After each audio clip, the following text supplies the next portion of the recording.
What's good, my people? Hope y'all have been doing well. We are back at the Northfolk Southern Greenville district, once again preparing to go on another trip with the good man, that model guy. If you can't tell at this point, that man is basically my ride or die, no diddy. And currently, we find ourselves at Chamblee Road, just outside of Oakwood, Georgia. And we have stopped here because off in the distance, we can see the headlights of Northfolk Southern 27A, hotshot intermodal from Rutherford, Pennsylvania to Atlanta, Georgia. And even though they may be far off in the distance, with the high green facing the southbound direction, we knew that it would not be long before the gates would activate and we'd see this train coming right by us.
A would not be the only train that was in the area, because right after it came, Norfolk Southern P81 followed it southbound out of Gainesville, Georgia.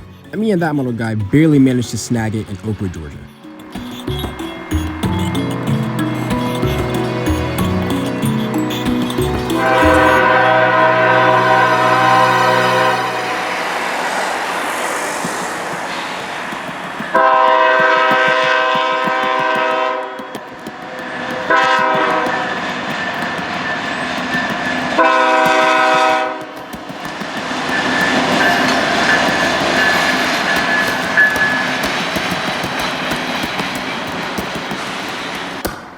This is a loco going to work a smaller industry, hence why it was so short. You can question why they're using a 6-axle GE for this, but that's beyond the scope of this video. Anyways, after it cleared, me and that model guy turned our attention back north to continue over to Gainesville, Georgia, to meet up with another one of our friends and to find this desired power set.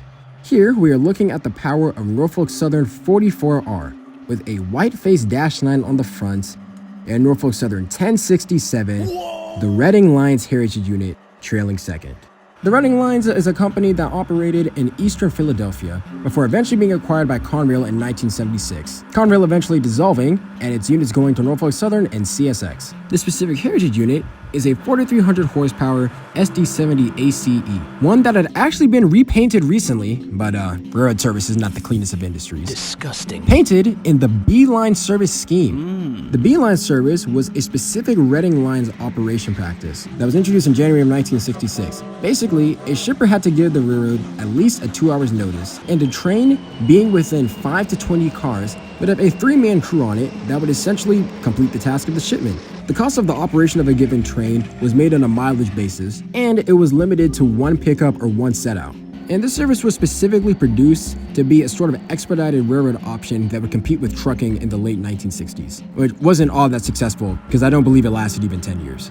The Reading Lines Heritage Unit isn't actually the only unique unit that is sitting in this consist here. What do you mean by that? Because up on the front we have Norfolk Southern 9772, a Norfolk Southern whiteface-9. What? The term whiteface referring to the white lining that surrounds the windows on the cab. Almost all Norfolk Southern GEs today have either all black surrounding the windows or have white specifically on the brows under the number boards, not on the sides of the windows. Norfolk Southern purchased a few -9s that had this scheme, and for whatever reason they suspended it, making it a little bit of a rarity to find on the railroad. I mentioned before that the power set of this train came out from Norfolk Southern 44R, a grain train that terminates here in Gainesville, Georgia. Which poses the question, where are the grain hoppers?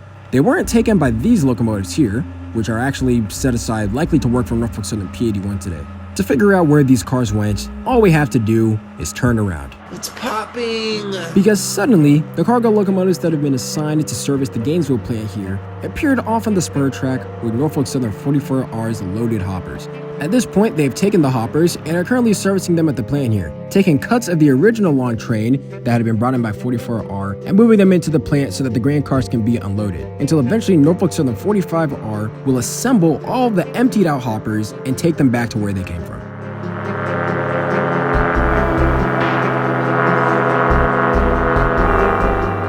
It was very nice to see the rare side of these locomotives in operation, but believe it or not, these locomotives, the Reading Line's Heritage Unit, and the Whiteface-9 are not the only special things in the area. What? Because just this morning, Norfolk Southern 50G had come up north with the Lehigh Valley Heritage Unit trailing second out. W's in the shot. 50G terminates in Baldwin, Georgia, so following Gainesville, that is exactly where we went to, specifically stopping at the mill where 50G would have to eventually unload its hoppers. Coming to this familiar site, we can see the XCSX and current Pickens Rail B40-8 sitting idle, and a trackmobile sitting under the mill.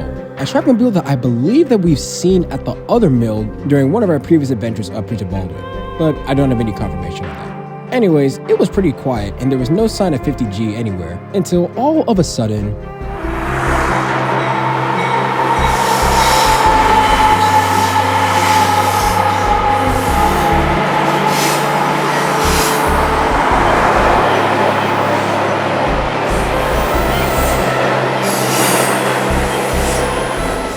Norfolk Southern 283 came out of the clouds. I don't know where this thing came from. Racing down south towards Leonia, Georgia.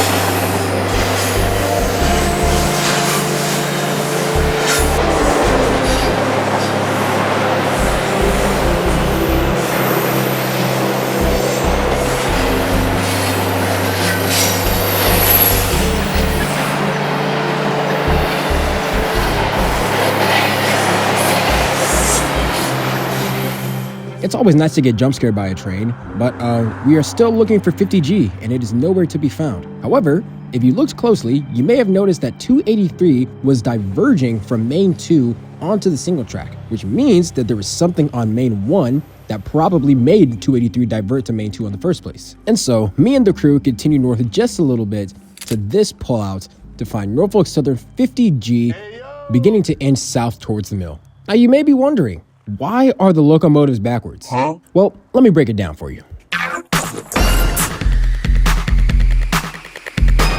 I'm not apologizing. Anyways, let me tee up. So, as you probably noticed from the earlier footage, Norfolk Southern 50G originally had its power nose out facing northward. But now, the power has reversed itself and we are faced with a long hood forward ES44AC coming towards us. So, what's the deal with that? In order to understand what's going on here, let's look at a map of the area. As you can see, we have the Norfolk Southern main line, and sitting on both sides of the Norfolk Southern main line are two mills. Mills that are serviced by Fieldale Farm Corp. and the Norfolk Southern drops loaded hoppers at. Each of these mills has their own set of terminating tracks for the hoppers to be stored. All these tracks coming to a dead end. And the presence of this dead end presents an issue because if trains like Norfolk Southern 50G were to just directly go in northbound in the same direction that we saw earlier, the power would be trapped behind the loaded hoppers and they wouldn't actually be able to go out. So, in order to resolve this issue, 50G has to continue up north, disconnect the head end power from the north end of the train, connection terminated, until they can get to a crossover and run the power all the way back to the south end of the train. Nice. And then run 50G southwards towards the mill that it needs to drop off the hoppers at.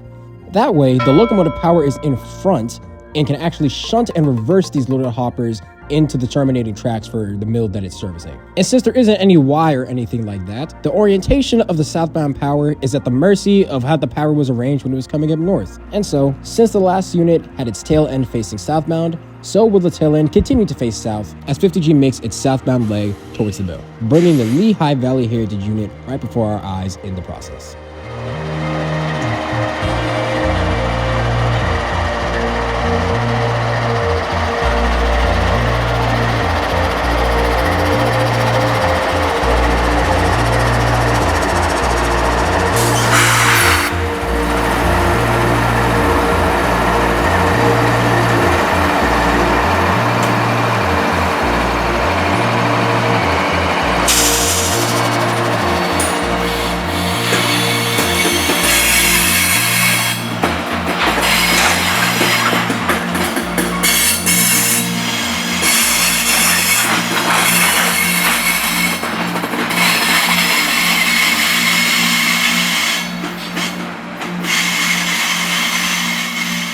After the head end cleared and the cop showed up, we raced our way back over to the mill, where we would find 50G's power parked off in the distance, the crew establishing how long of a cut they were going to make into the mill, before eventually they started coming towards us to clear the switch so that they could eventually back up into the mill.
G's train would stop over the crossing and over the switch.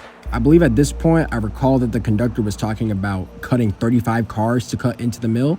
This is a pretty lengthy process because the train can be near 100 cars, and in order to completely service the mill, they have to cut the train and move each individual cut over the switch.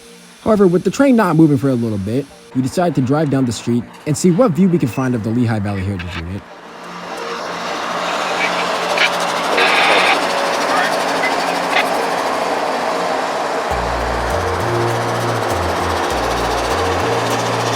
Spoiler alert, the view was mid, so we went right back to the crossing, where now 50G has begun to reverse and is beginning to push its first cut of cars into the plant.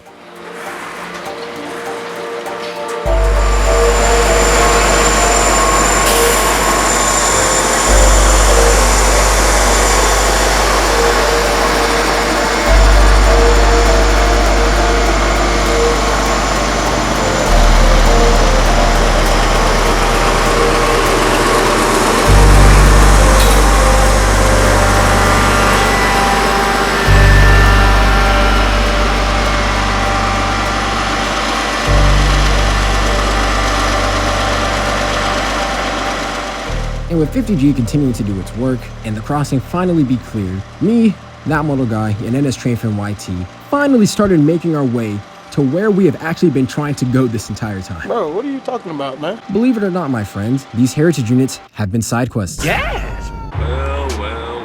All right, buddy. Oh my gosh, bro! Oh, my old camcorder is crazy. Oh my goodness. I wish it was a Popeyes here. That'll make it even better. To understand why we're really out here, let's look at our railroad layout of the region which we're in. All of the activity that we've seen thus far has been on the Northfolk Southern Greenville district, which is a part of the Northfolk Southern Piedmont subdivision. South of us is the Northfolk Southern Commerce Branch, which runs parallel to the CSX Gainesville Midland Branch. I say parallel in quotes, they're not really running right next to each other. The Gainesville Midland Branch actually originates in Gainesville and continues over to link to the CSX Abbeville subdivision.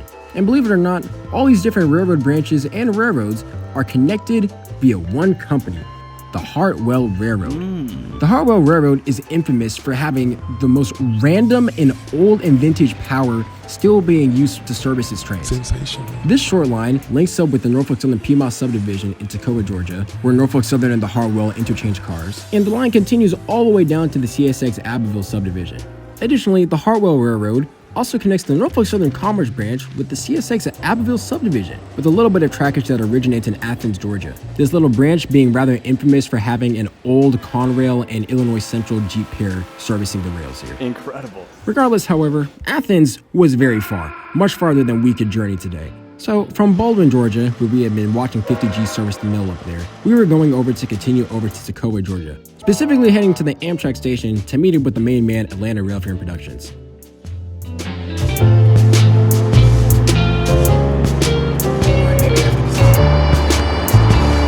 God, it's not even focusing on the truck. Hour and a half.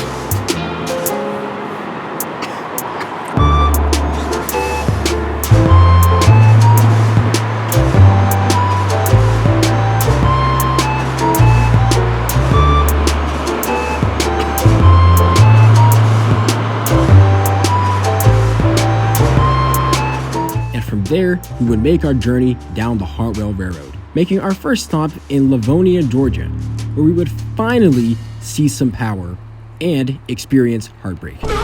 You see, my friends, this was my first time ever voyaging out to this railroad, and being a first-timer here, I was very ignorant to the fact that this railroad literally starts work at 7 a.m. in the morning. Oh my God. Now, you may be wondering why these unholy hours have anything to do with me. Well, it's because they're already done working. We got here around noon because we were busy glazing the heritage units for 2 hours of our lives. Hey, yo! And so now we're here and there was no work going on. One shot of that. And to make matters worse, this is the weekend before Christmas, so we were not going to be seeing anything moving today.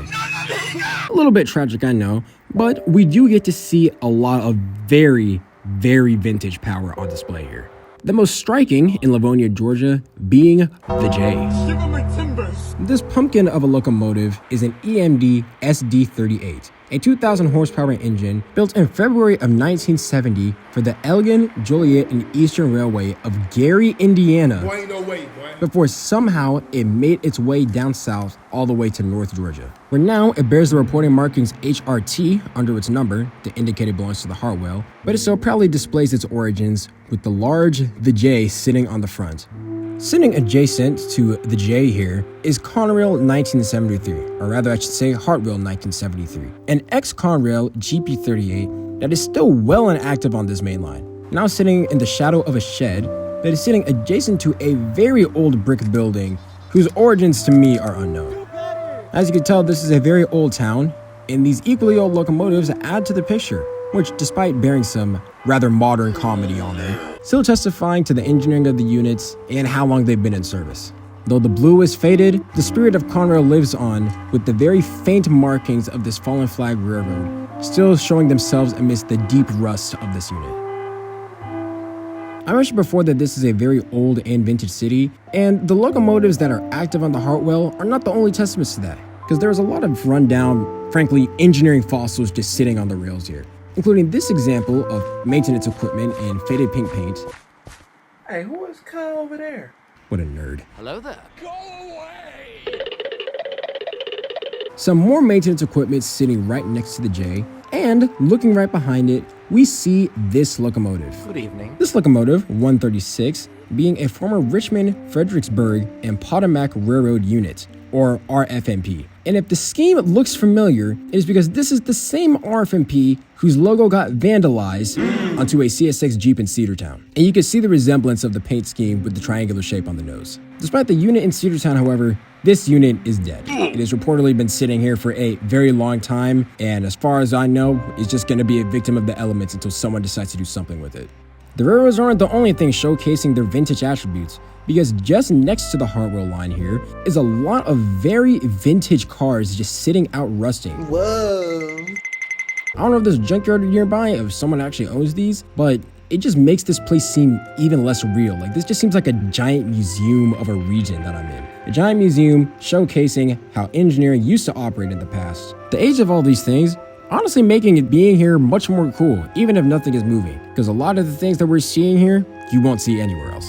You would continue down south on the Toccoa portion of the Hartwell Railroad, finding many more monuments of railroading of the past, with this colorful caboose and tank car sitting on the side of the road, in addition to multiple passenger cars and a freight car sitting off on the sidetrack. Where these things came from, I have quite literally no idea. If any of y'all know, feel free to slide in the comments. The rails would be empty today in terms of actual moving trains for me and the gang, but there was still more to find, and thus we continued down south to find this very unique locomotive. What is this? This locomotive is a GE 125-tonner switcher that originally belonged to the Georgia Power Company under the marking number 2. While it belonged to the Georgia Power Company, it worked at Georgia Power's coal-fired plant Harlee Branch at Lake Sinclair, just around Eatonton, Georgia.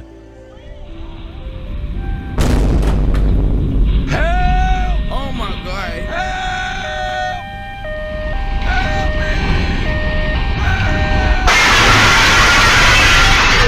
Always knew you were a bit weak. Once the power plant closed, the Hartwell Railroad acquired it and assumed it with the reporting marking HRT 2000.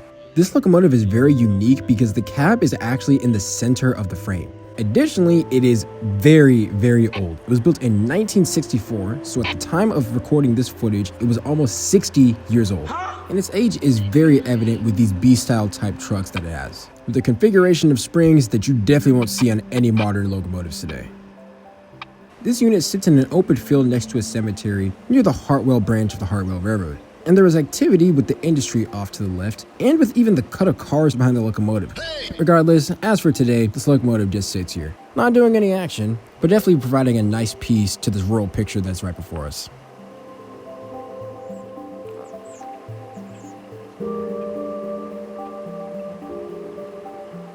From here, we would make it to the final spot of our journey. Currently, we are in Bowersville, Georgia, and the specific location we are at is the Rose Acre Feed Mill. As you can tell, there are a lot of mills in this area, and that makes sense considering we are in rural Georgia. And here at this mill, we would find some very nice vintage old locomotive equipment. Right before us is former Chicago Northwestern locomotive 4556, an EMD GP9R that was built in 1957. I can't believe this. This thing is almost 70 years old and still running. Right behind it is current Hartwell Locomotive 3000, an EMD GP40 that was built for the Missouri, Kansas, and Texas Railway in 1967 under the reporting marking 186. And finally, we have this unit, 3044, an EMD GP35 built in 1965 for the Denver and Rio Grande Western Locomotive. This unit's service was originally all the way in the Colorado and Utah area, and somehow it has literally made its way to the other side of the United States and is now a part of the Hartwell locomotive roster, continuing to serve industries here in North Georgia. I wasn't doing no serving for me today though, because nothing here was running. This Rose Acre Mill, as I've seen from other videos, tends to be a pretty active spot, at least when they're actually running. I've seen plenty of moves of trains operating here, but as for today, with it being late in the afternoon and right before Christmas, there is nothing else going on. And our voyage here would mark the end of our journey along the Hartwell Railroad, because it was getting late and we did not realize how far north we are. If you go back to the railroad map that we had seen earlier, there is one more piece that I neglected to put in the map. And that is the South Carolina border, which was about 5 or 10 minutes away from where we were. Are you serious? Yeah, we had a long drive back. And on the drive back, we would come across this derailed hopper. This derailed hopper signifying my dreams of seeing anything running on this line. Don't worry. I more than intend on coming back to this awesome line. Some of the shots and some of the places are so cool. And this road is literally a living museum of locomotive artifacts and history. When the day will come when I actually get to see something moving on this line, I don't know, but I definitely intend on it. Either way, I hope that you learned something. I hope that you enjoyed this video as much as I enjoyed seeing all these spots and visiting all these places. And as always, my friends, God bless. I will see you soon out on the high iron.